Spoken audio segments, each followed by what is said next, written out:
Friends, good morning to all. I hope you are fine. I'm also fine by the grace of Almighty. It is another privilege for us to learn and to experience the knowledge of English and to develop our language especially. That's why I am giving much importance on a basic study of our English.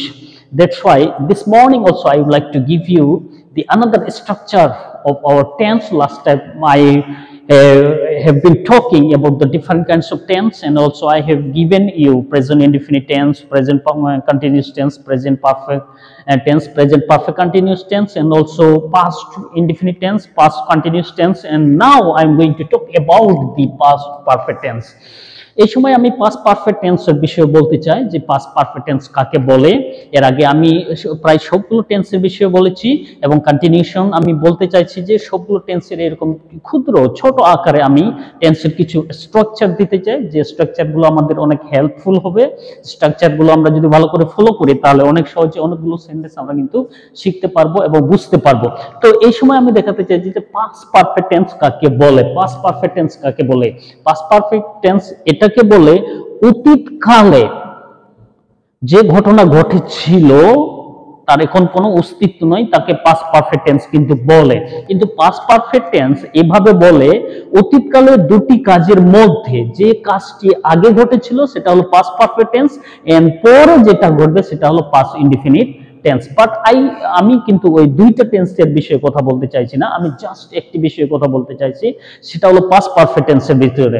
যদিও সংজ্ঞাটা এরকম বলেছে যে অতীতকালে দুটি কাজের মধ্যে যে কাজটি আগে ঘটেছে সেটা হলো পাস্ট পারফেক্ট টেন্স, এন্ড পরে যে কাজটি ঘটবে সেটা হলো পাস্ট ইনডিফিনিট টেন্স।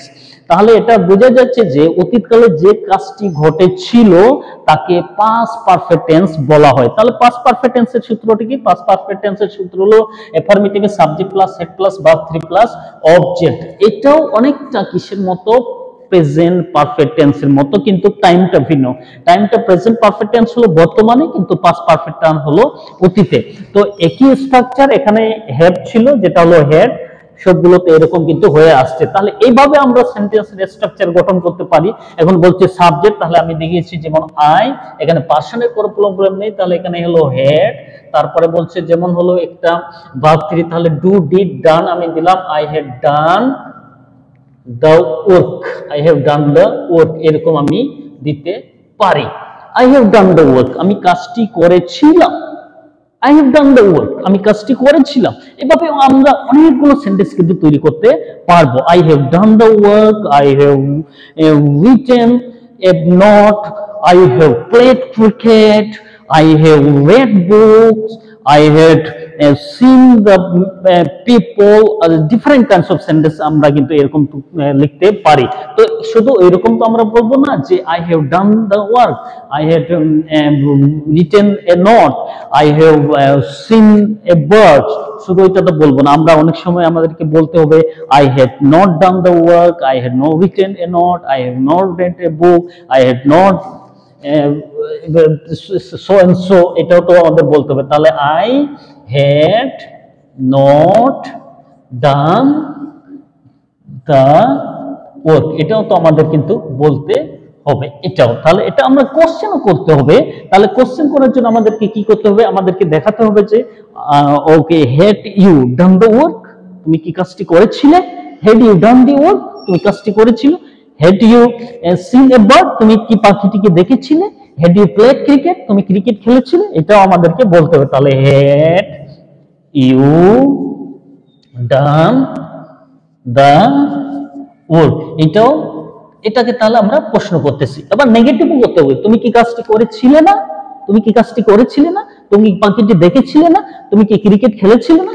এটাও আমাদেরকে তাহলে করতে হবে। তাহলে এখানে দেখা যাচ্ছে had you not done the work, তুমি কাজটি করেছিলে না, এটা আমাদেরকে দেখতে হচ্ছে। তাহলে এইভাবে আমরা কিন্তু অনেকগুলো sentence, thousands of sentence, hundreds of sentence আমরা কিন্তু তৈরি করতে পারবো অনেক সহজে তৈরি করতে পারবো। এবং এইভাবে আমাদের কি রাইটিং স্কিলও বাড়বে, আমাদের স্পিকিং স্কিলও বাড়বে, আমরা অনেক কিছু লিখতেও পারবো, অনেক কিছু কথা বলতেও পারবো, অনেক কিছু বিষয় আমরা মিনিংফুলি আমরা কিন্তু তুলে ধরতে পারবো। But question is this. অনেক সময় আমরা যখন নেগেটিভ করবো এই হেডটাকে আমরা অনেক সময় কি করতে পারি, হেডেনও কিন্তু করা যেতে পারে, আমরা হেডেনও করতে পারি, hadn't you done the work, এটাও আমরা কিন্তু করতে পারি। বা এবং আরো অনেক আছে, যেমন ডাব্লিউএইচ কোশ্চেন আমরা কিন্তু এখান থেকে তৈরি করতে পারি।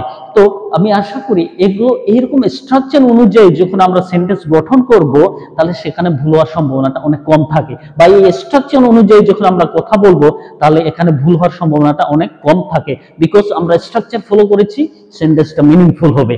তো আমি আশা করি এভাবে যদি আমরা প্র্যাকটিস করি তাহলে আমাদের ইংলিশটা অনেক কিন্তু ইমপ্রুভ হয়ে যাবে।